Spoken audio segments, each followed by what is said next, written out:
Vibes Cartel. We have the best guys in Vinewood. Get the inside scoop on all the hot spots. 250 the dashboard that suggests we a fuck up the eye, we a go on West Best. Vinewood's oldest and least pleasurable tour company. Forget the rest. Go with the least.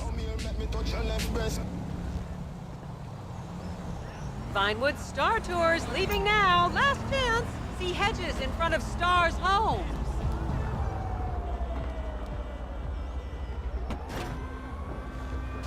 As I am contractually obliged to say, buckle up, everyone.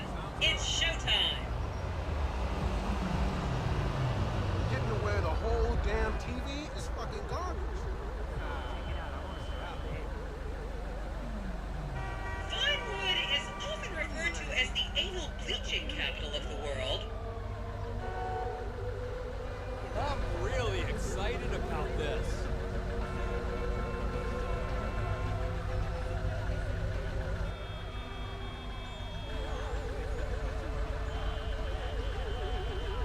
It'll be fun to learn all about this place. Rock and roll, dude. I'll catch you later.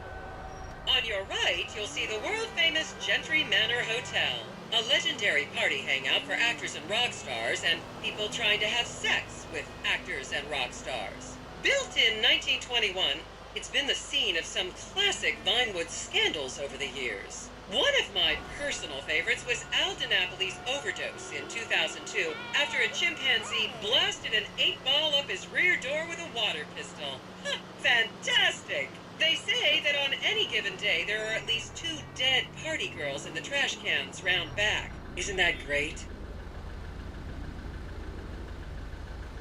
Okay, smartphones at the ready, celeb spotters. We are now approaching the legendary nightclub, the Dungeon Crawler. Opened in 1996, the club is famously owned by actor Bruce Spade, who has a custom-built elevated VIP table so that he looks the same height as everyone else. It remains one of Vinewood's hottest night spots for the rich and famous to do drugs and date rape impressionable fans. Play your cards right, and that could be you! The Dungeon Crawler was in the news again recently when comedian Morgan Chester allegedly ran over a doorman in his SUV for not laughing at one of his jokes. Oh, and now a treat for you closet glam rockers on board. We're coming up to the infamous Tequila La Rock Bar. Back in the day, this was a restaurant run by the mob until it got shut down over the Adam's apple in the soup controversy of 1982.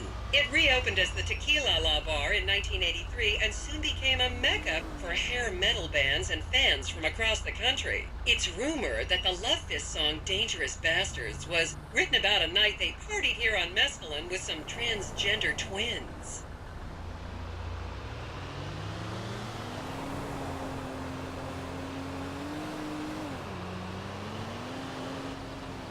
I'm gonna come up with all kinds of super cool ideas for my new media venture thanks to this inspiring tour. Now, this house up ahead is one of the many private residence of action movie director Mark Fostenberg. Fostenberg still maintains he was out of town when a 15-year-old Mexican girl was found dead in his pizza oven in 2007. The case was settled out of court and all charges were dropped. The girl's family now live on the next street. So this is the house of television exercise guru The Craze. You might have seen him degrading himself recently on Rehab Island. Do any of you remember the 80s? Huh, strange times. People didn't go to the gym back then. They did jumping jacks in front of the TV and leg warmers and headbands. The Craze swapped his gold lame leotard for a crack pipe in the 90s, but is reportedly now clean and in the best shape of his life. That's Vinewood's code for he's trying to make a comeback.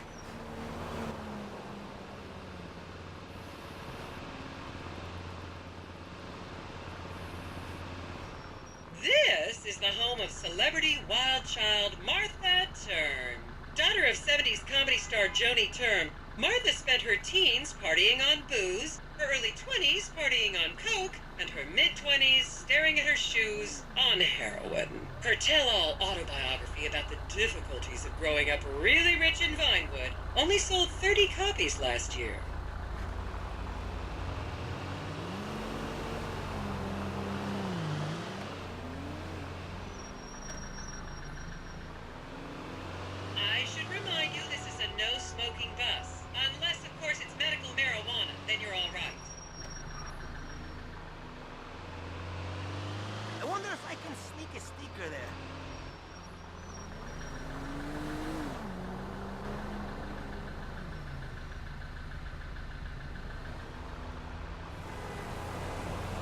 picture perfect.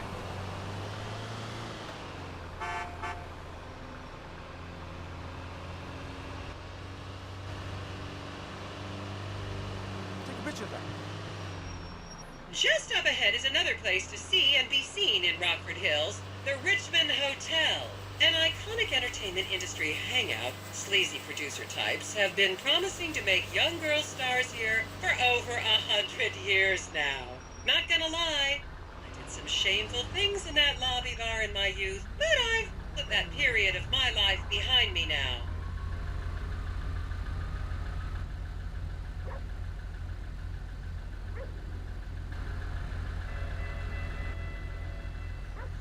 I was a member of the jury in the 1991 movie Last Will and Testament.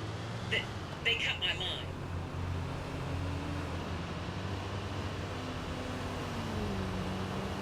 This is like going on a retreat without leaving the city. It's so organic.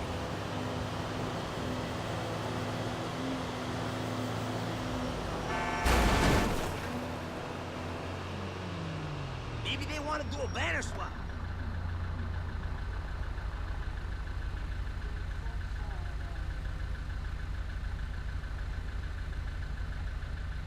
This is the best tour ever.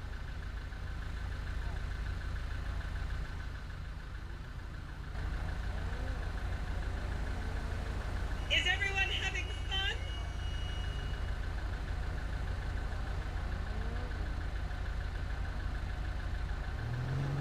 There's so much fun.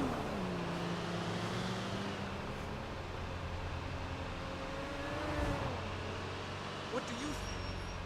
Here you can see the landmark Weasel Theater, which was opened here in Morningwood in 1930. Some of the biggest movies in history have premiered at this theater, including Blue Blood, Shoulder of Orion, and The Many Wives of Alfredo Smith. You might remember the controversial premiere of the gladiator comedy Lions and Donkeys in 1984, when star Chip Hampton walked up the red carpet with two slaves in chains.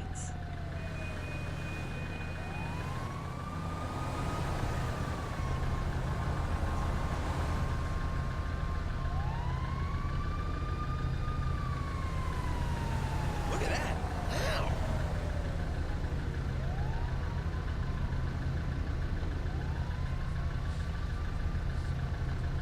Qué lindo, eso es bien chévere.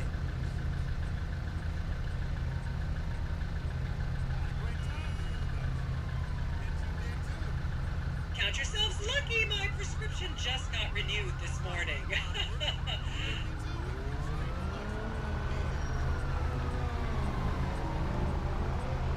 Beautiful.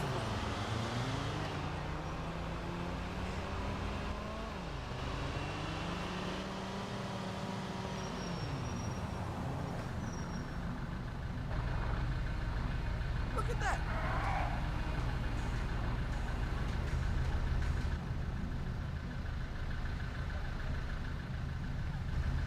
Is that unbelievable or what?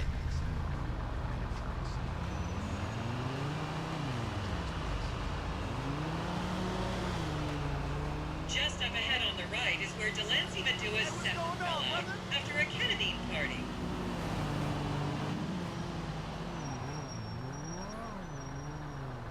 Qué chévere. Eso es bien lindo. Yeah, what's cracking? Not saying so much now, are you?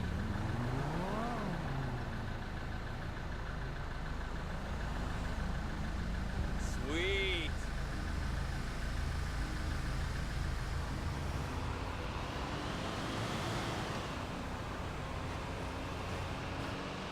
Oh, wow.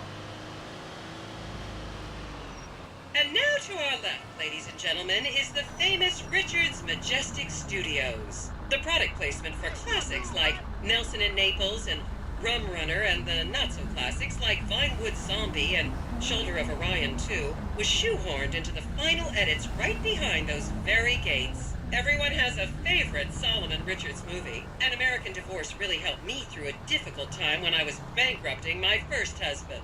Oh, come on, don't people in the Midwest watch movies? You must have seen Defender of the Faith. No? Wow, tough crowd.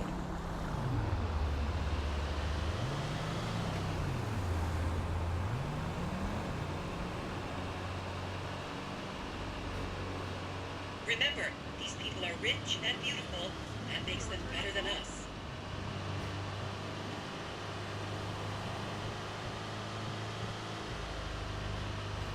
I love this god-awful city.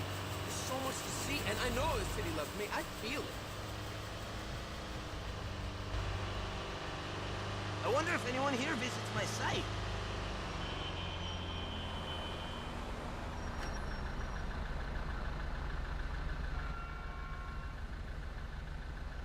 That was in a movie!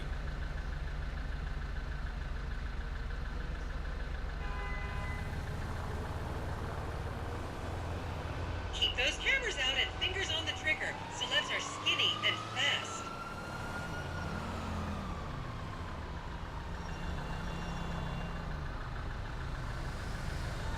This is giving me such a fresh look at this place.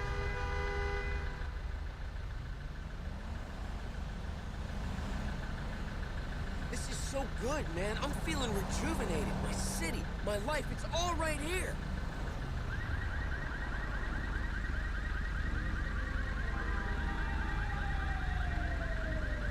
I should pitch a banner exchange to him.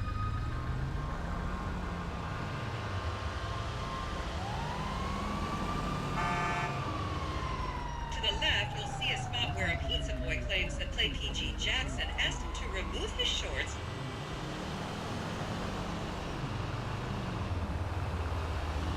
Oh, you know, it was on that TV show. Okay, people, get those cameras out. This is Portola Drive. You won't get a better chance to spot a celebrity in its natural habitat. As you can see, the recession hasn't hit this part of town very hard. These are some of the most offensively high-end designer stores in the country. And now, some fun trivia for you. There have been a number of movies shot on Portola Drive, mostly awful ones about rich idiots, including the blockbuster 2005 romantic comedy, Shoe Whore. It's credited with sending women's rights back 50 years. The store we're passing now is where British star Charlotte Krown was caught on film in the changing room, eating and purging the same burrito over and over again, just like a dog.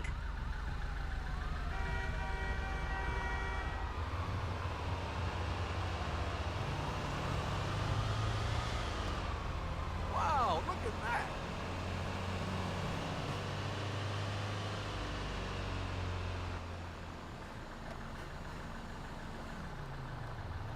Look at that. Amazing.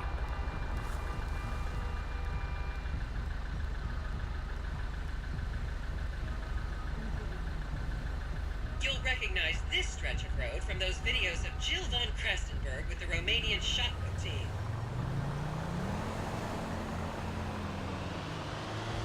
I wonder if I can sneak a sticker there.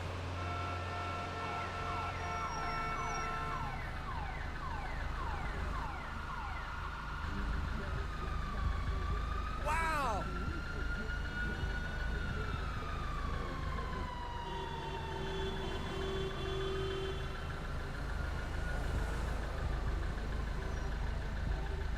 Quick, get a pic.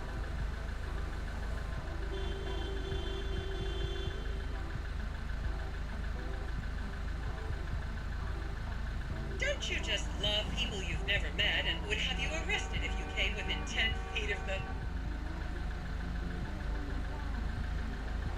What if that's new? It's really sad. This is the Epsilon Center. Anyone with red hair, please cover it for your own safety. If you really want to meet a famous celebrity, this place is packed full of them. Take an introductory course. It changed my life. Kifla!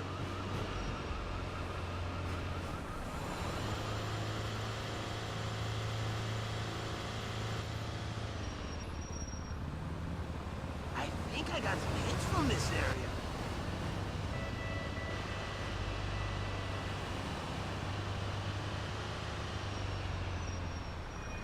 That's in the book I got.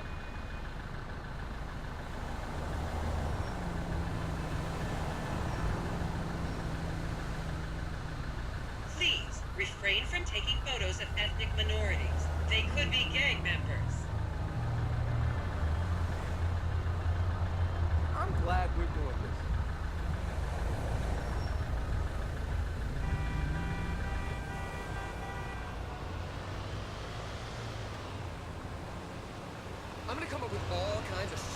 cool ideas for my new media venture thanks to this inspiring tour.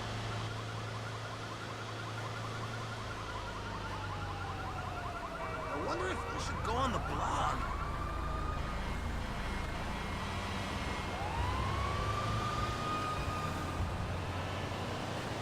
The next corner is where actor Scott Stevens famously prolapsed after a failed party trick.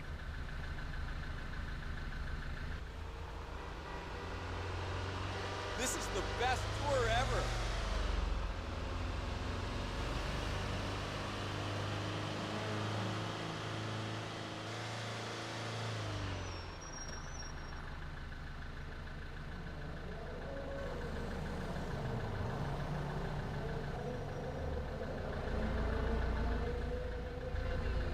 This is like going on a retreat without leaving the city. It's so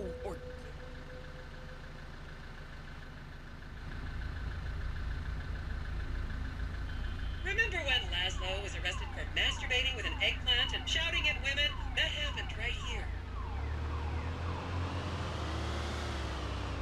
Maybe they want to do a banner swap.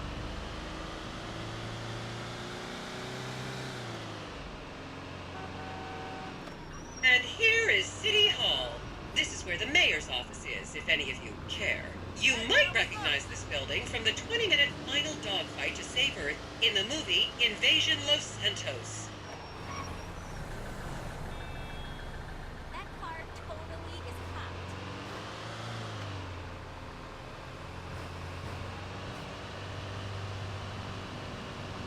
It looks like a postcard.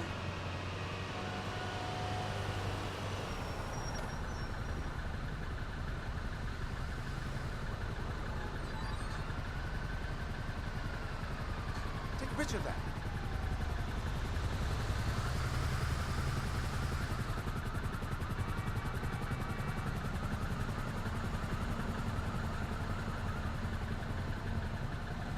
Look at that. Wow.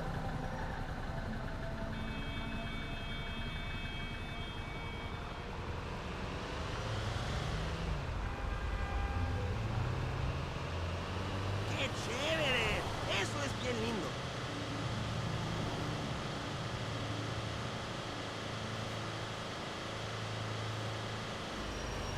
Picture perfect. Ding dong. I'm going to miss the Gallery Redemption exhibition. Again. Look at that. Every time I show up to that place, I have to visit my parents. Is that unbelievable?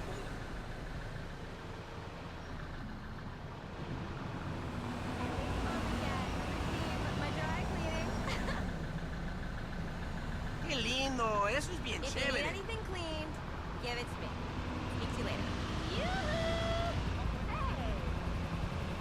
Hey. And here we have the beautiful Oriental Theater. Riots broke out on the theater's opening night in 1928 as desperate fans tried to get upskirt shots of the legendary silent movie star Miriam Turner, much like you're doing today, except with really heavy cameras. My daughter tells me it isn't politically correct to say Oriental anymore, but considering some of the other common terms for Asians in the 1920s, the name could have been a lot worse. There's a saying that to go to Los Santos and not see the Oriental Theater is like going to China and not visiting a burger shop. You know, I've never really understood what that means, but...